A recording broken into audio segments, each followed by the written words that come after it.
জামাত রাজাকার, এরা যে মিথ্যেবাদী, মির্জাফর, মুনাফেক, এরা যে দেশের শত্রু, এটা আবারও প্রমাণ করলো।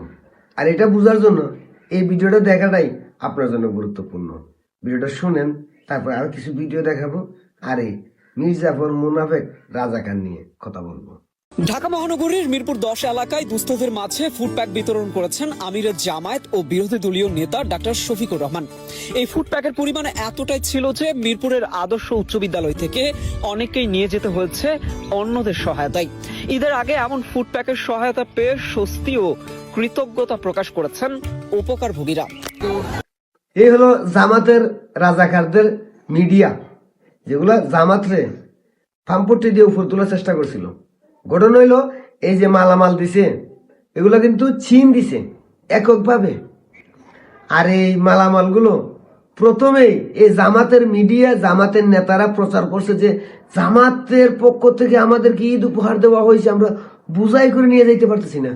তারপর পরে চীনা হাই কমিশনার থেকে প্রতিবাদ জানানো হইল যে হ্যাঁ, আমরা দিলাম ঈদের সামগ্রী, ঈদ উপহার বাংলাদেশের মানুষকে, আর জামাত কেন নিজেদের নাম দিয়ে প্রচার করতেছে? এই কথা যখন বললো, তখন আবার জামাতের দালাল, জামাতের রাজাকারের বাচ্চারা প্রচার করতে শুরু করলো কি না, এটা চীন আর জামাত যৌথভাবে দিছে। ভাই, চীনের মতো একটা দেশ, পৃথিবীর দ্বিতীয়তম দেশ অর্থনীতিতে, যার কাছে বিশ্বের পরাশক্তিগুলো দিয়ে ধর্ণা দেয়, সেই ব্যক্তি, সেই দেশের নেতা বা সেই দেশ চীনের পক্ষ থেকে বাংলাদেশে ঈদ সামগ্রী দিবে, তাও আবার জামাতের মতো মির্জাফর রাজাকার রে যৌথভাবে সঙ্গে নিয়ে। চীনের টাকার কি অতি অভাব পড়ে গেছে? ঘটনা হচ্ছে কি জানেন, এই জামাতের ছাগল, জামাত রাজাকারদের এখানে একটু দাওয়াত দেওয়া হয়েছিল।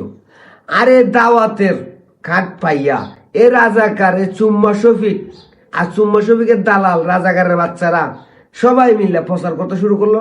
এটা চুম্মা শফিক দিছে, এই জামাত দিছে এই পুরস্কার। আর আরো ভয়ঙ্কর বিষয় কি জানেন, এই রাজাকারের বাচ্চারা কি করছে, সব দলীয় লোকজন নিয়ে গেছে। আপনি যে ছবিগুলো দেখতেছেন, এগুলো সব জামাতের লোকজন, সব জামাতের দলীয় লোকজন নিয়ে এগুলোর বস্তা বইরা বইরা দিছে। এখন অনেকে কইবে না ভাই, এগুলো সাধারণ পাবলিককে দিছে। তাহলে এই ব্যক্তিটাকে শুনেন। মাশাআল্লাহ, খুব ভালো হয়েছে। অবশ্যই বাংলাদেশ জামাত ইসলাম ক্ষমতায় আসলে এভাবে হবে ইনশাআল্লাহ।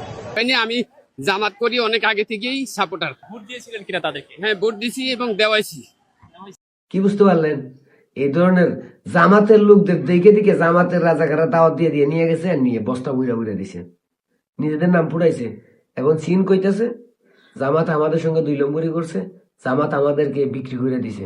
আরে ভাই, চীন এই জামাত রাজাকারের বাচ্চারা 1947 সালে যখন ভারত আর পাকিস্তান আলাদা হয়, তখন কইছিল পাকিস্তান নামের রাষ্ট্র দরকার নাই, পাকিস্তান একটা মুনাফেক দেশ।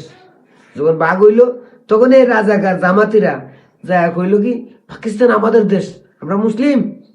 আর যখন 1971 সালে বাংলাদেশ পাকিস্তান যুদ্ধ হইল, তখন বললো বাংলাদেশ নামের রাষ্ট্র দরকার নাই, এটা মুনাফেক, মুনাফেক, পাকিস্তানের দরকার। আর যখন বাংলাদেশ স্বাধীন হয়ে গেল, তখন কইল কি আমরা বাঙালি, আমরা বাংলাদেশের রাজনৈতিক দল। আর 24-এর পরে তো ডাইরেক্ট কইতেই লাগলো যে এই দেশ আমরা স্বাধীন করেছি, মুক্তিযুদ্ধ আমরাও করছি, আমরা মুক্তিযুদ্ধ পরিবার। সেই রাজাকার ভাই। এবার বুঝতে পারলেন তো, চীন দিল উপহার, সেই উপহার জামাতের রাজাকাররা নিজেদের নামে প্রথম চালাই দিল। যখন ধরা খাইলো, তখন কইলো কি না যৌথভাবে দিছি। চীন যখন বাস দিল, তখন কইলো না এটা চীন দিছে। এ হলো মুনাফেক, বেঈমান, মির্জাফর আর রাজাকারদের পরিচয়। আর কি দেখতেছ বাঙালি, এবার চীনের কাছেও বাংলাদেশে 420 বানাই দিল এই রাজাকারের বংশধররা, জামাত ইসলাম, বন্ড ধর্ম ব্যবসায়ীরা আর রাজাকার বাচ্চারা।